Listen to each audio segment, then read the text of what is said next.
still and look at the moon tonight. Do you see the shadows there? This world is full of twisty frights and spooks who love to scare. Feel how Salut, salut, c'est Amétrine. Alors, nous y voilà à Halloween et je suis comme les enfants, toute excitée de pouvoir fêter ma fête préférée demain en famille, puisqu'aujourd'hui nous sommes le 30 octobre. Et pour l'occasion, pour cette dernière journée avant Halloween, j'avais envie de vous présenter un oracle très sorcière. Alors, c'est l'oracle païen Lenormand qui a été, donc c'est un petit Lenormand qui a été revisité, donc façon païenne. J'ai adoré la boîte. Regardez déjà cette magnifique sorcière avec un pendentif pentagramme, avec la coupe, les arbres derrière. Franchement, j'ai craqué déjà pour la boîte. Alors, qu'est-ce qui nous dit ce petit oracle? Alors, il y a 38 cartes oracle. Oui, parce que comme les autres, Lenormand, comme je crois que c'est le sub Rosa Lenormand, il y a 2 cartes hommes, 2 cartes femmes, et c'est à vous de choisir celle que vous voulez utiliser. Alors, 38 cartes oracle et un livre explicatif de 64 pages, en mêlant la sagesse ancestrale des païens à l'univers ésotérique des célèbres cartes de Mademoiselle Lenormand, dont 2 nouvelles ont été ajoutées. Ce superbe oracle vous donnera des réponses claires à toutes les questions que vous vous posez. Grâce aux 38 magnifiques cartes et au livre de 64 pages qui les accompagnent, vous apprendrez à explorer toutes les facettes de votre présent, mais aussi de votre avenir. Vous pourrez ainsi redécouvrir cet oracle traditionnel, empreint de l'énergie des cultures païennes, qui vous conduira avec sérénité sur votre chemin de vie. Et c'est aux éditions Lo Scarabeo. Voilà, donc comme je vous ai dit, j'ai vraiment craqué pour la boîte, elle fait très sorcière. Et voilà, et je vais vous faire découvrir donc les cartes. Alors, le petit livret, alors je vais vous faire déjà découvrir le livret. Voilà, petit livret classique. Voilà. Alors, ma caméra elle a du mal à se fixer aujourd'hui parce que le temps est un peu gris, mais c'est pas grave, je pense que ça devrait le faire. Voilà, donc là, on retrouve l'image de la boîte en noir et blanc. On a différentes propositions. Alors, on a bien sûr l'introduction, donc un petit rappel de qui est Mademoiselle Lenormand. Voilà, avec le petit signe celtique en haut. On a le Lenormand et le paganisme. Voilà, il y a une petite ombre, mais c'est pas grave. Voilà, bien que l'oracle Lenormand ne soit pas lui-même intrinsèquement païen, il se prête bien à une revisite sur ce thème. Je trouvais vraiment sympa que l'auteur, effectivement, ait revisité le Lenormand donc en version païenne. Alors voilà, donc on a à la rencontre des personnages figurant dans cet oracle. Je vous ferai découvrir donc les cartes hommes et les cartes femmes tout à l'heure. Alors c'est très embêtant là l'ombre de la caméra, mais j'ai pas trop le choix. Mais c'est pas grave. Voilà, comment utiliser cet oracle. Là, on va retrouver ce qu'on retrouve habituellement dans les petits livrets. Différents tirages. Tirage pour l'amour, le cœur de gitan, tirage élémentaire du carré de 9, le tirage en U pour univers, le tirage de la bifurcation, le tirage du pentagramme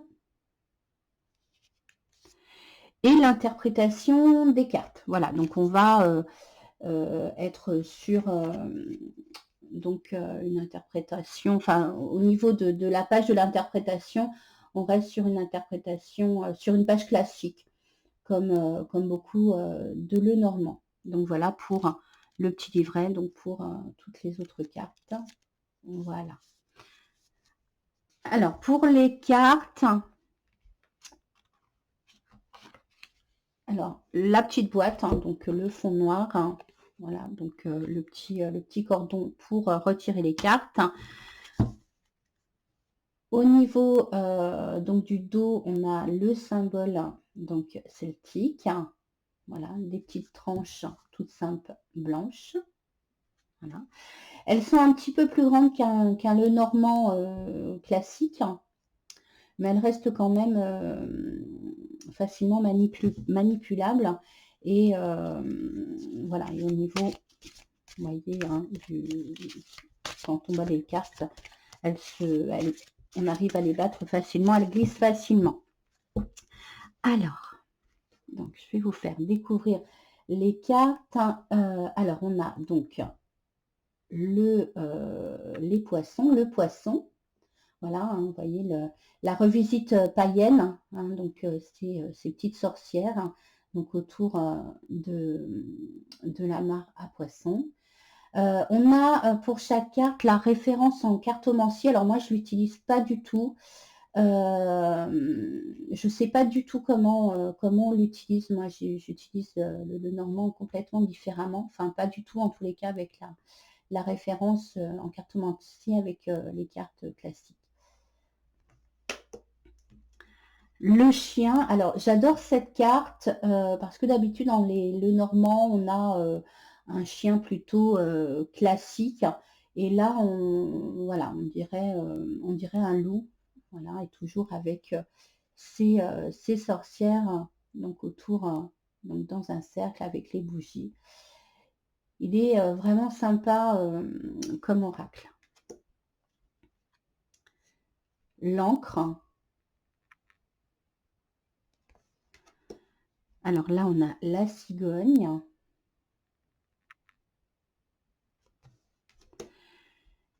La tour.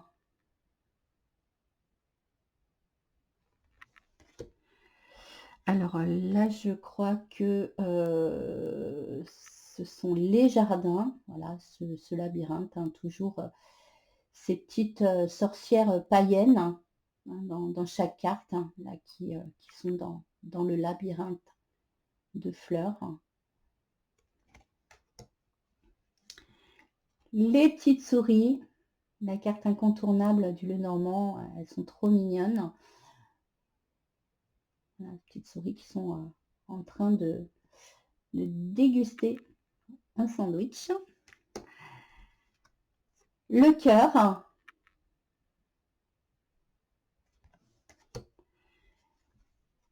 L'anneau.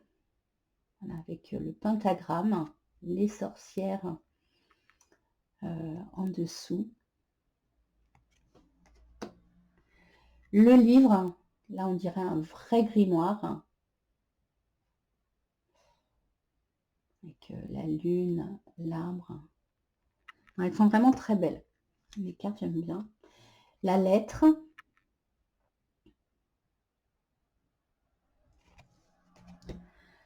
Alors, l'homme, donc un des deux hommes. Voilà. L'autre homme, alors j'ai rigolé quand j'ai vu cette carte, parce que cette version homme me fait penser à Jésus-Christ. J'ai trouvé ça trop rigolo. Voilà, avec ses longs cheveux. La femme, hein, donc là, c'est l'image de la couverture. Moi, c'est celle que je préfère hein, des deux femmes. Je trouve qu'elle fait, celle-là, elle fait vraiment sorcière.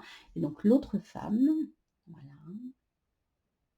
Alors, on dirait que ouais, c'est un encensoir qu'elle a, je crois. Enfin, voilà, après à vous de choisir quel homme ou quelle femme vous voulez. Là, je crois que c'est le lys. Voilà, donc avec la coupe. Le soleil, alors j'adore cette carte. On dirait, voilà, les pierres de Stonehenge. Ça me fait penser, au film Outlander aussi.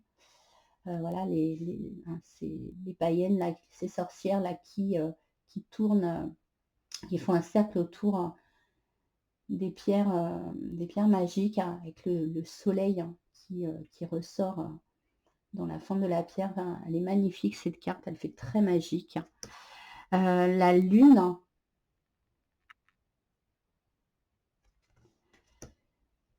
la clé,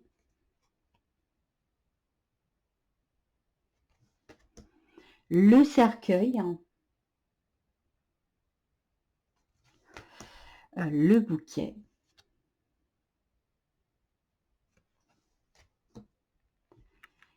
la faux, voilà, la sorcière qui coupe, je dirais, de la lavande, voilà, avec sa faux. Le fouet, donc là on a comme on dirait un balai de sorcière. Les oiseaux,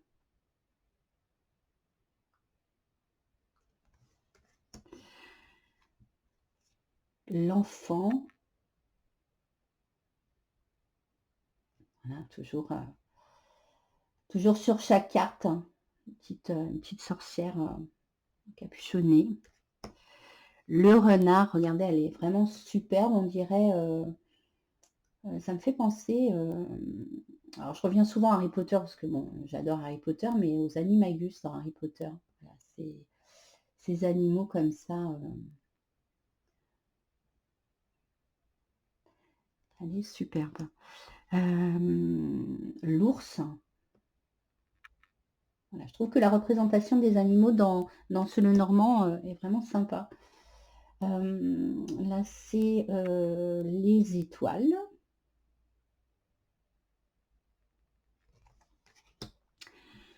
Le cavalier. Alors là, je crois que c'est le trèfle. Hein.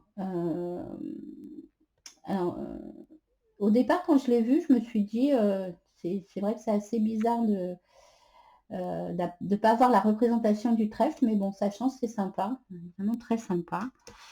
La maison,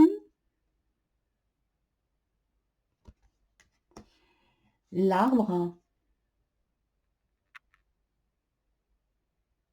c'est sorcière et sorcier, voilà, qui font des incantations à côté de l'arbre. Les nuages,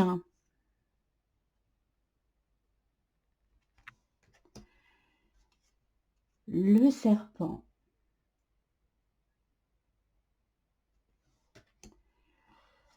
les montagnes ou le mont.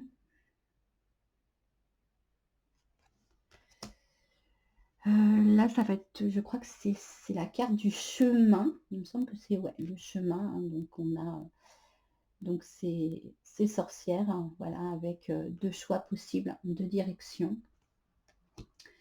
Alors ça, cette carte-là, je l'aime pas trop. Je l'aime pas du tout d'ailleurs. Alors ça n'engage que moi, mais quand je l'ai vue, je me suis dit tiens c'est bizarre. Ils sont trompés de carte. Enfin voilà, je trouve que le bateau il fait trop moderne. Alors c'est la carte du vaisseau, mais voilà, moi j'aurais préféré, je sais pas, une barque ou un bateau plus ancien. Voilà, donc c'est la carte vraiment que je préfère le moins dans le jeu. Pour moi, elle me parle pas. Enfin, au niveau de l'illustration, hein, j'entends, pas au niveau de l'interprétation, mais au niveau de l'illustration, elle me parle pas trop. Mais c'est vrai que dans les jeux, on a très souvent des cartes qu'on préfère et des cartes qu'on n'aime pas trop. Donc voilà, bon, ça n'enlève rien à la qualité du jeu et ça n'engage que moi, bien sûr. Alors là, c'est la croix, donc voilà, on est sur une croix celtique. Voilà donc pour les cartes donc du petit Lenormand revisité païen. D'ailleurs, ce qui est assez étonnant, c'est qu'il n'y a pas le nom du créateur, de l'illustrateur et là, ouais, je sais pas du tout.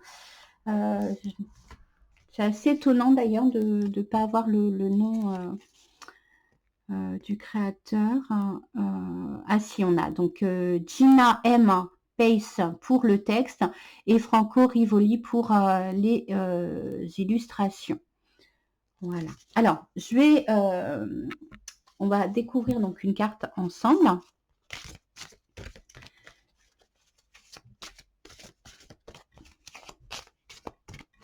On va y aller, mais super bien. On va en choisir une. Voilà, à l'intuition. Alors, c'est la tour. Alors, qu'est-ce qu'elle nous inspire, la tour? Voilà. Hop, j'essaye de bien vous la faire voir. Alors là, du coup, on n'a pas du tout de petite sorcière dans la carte. Donc la tour, moi, j'imagine voilà, c'est au milieu d'une forêt, peut-être l'envie de se recentrer, de se retrouver seul. Donc moi je vois plutôt un recentrage, une sorte de retraite méditative. Voilà, c'est un petit peu mon cas en ce moment. Voilà, c'est marrant qu'elle soit tombée d'ailleurs cette carte, comme une envie de me couper un petit peu du monde dans lequel on vit, voilà, de se recentrer. Et puis de faire une petite introspection. Voilà, pour moi, Halloween, le Samhain, c'est aussi la période où on va faire un bilan sur les mois qui se sont écoulés, fermer la porte du passé pour ouvrir une nouvelle porte.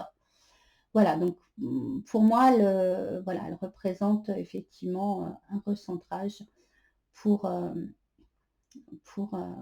meilleur avenir, voilà, on peut dire ça. Alors, je vais vous lire quand même ce qu'ils disent dans le livret. Alors, c'est la carte 19, c'est la tour, donc le 6 de pique. Alors, je vais essayer. Voilà. Donc, cette tour se trouvant dans une clairière au milieu d'un bois symbolise l'espace sacré utilisé par les païens pour leurs rituels. Une personne qui a la tour à proximité d'elle dans un tirage devrait se demander si elle se tient à l'écart des autres et si elle est distante ou froide. Cette carte peut indiquer quelqu'un qui se croit mieux que les autres globalement. Elle est neutre quand on l'associe et elle prend l'énergie des cartes alentours. Par exemple, la tour et le renard peuvent pointer vers un ou... alors attendez, je ne sais plus où j'en suis. Peuvent pointer vers ou un collègue négatif au coup bas ou une personne qui n'hésitera pas à marcher sur les autres pour obtenir une promotion. Mais la tour avec le chien peut représenter un ami qui sera présent, même quand tout semble vous abandonner. Ce peut être une personne qui prend votre défense ou celle que vous pouvez, sur qui vous pouvez compter quand vous vous sentez seul au monde et qui, par association, donne une énergie positive à la carte. Donc là, au niveau de l'interprétation, donc de la lecture, là, c'est plutôt associé à d'autres cartes et les mots-clés, donc isolement, haut placé, formel, éthique. Voilà, moi j'avais plus repéré l'isolement par rapport à mon intuition. Voilà, l'envie de m'isoler un petit peu pour faire un recentrage. Voilà donc pour la carte de la tour. Donc je vous représente, donc je vais vous remontrer donc la boîte, donc l'oracle païen, le normand. Voilà, donc je trouve que pour cette saison des sorcières, c'est super sympa de faire des tirages pour Halloween. Et ben voilà, et ben je vous souhaite une très très bonne journée. Je vous souhaite un joyeux Samhain pour demain. Que cette fête vous apporte beaucoup de belles choses, de réponses à vos questions et surtout vous passiez un excellent, moment, heu, donc avec les personnes avec qui vous allez, fêter Halloween ou, le Samhain. Voilà, bah, je vous dis à très bientôt pour une nouvelle vidéo. Salut!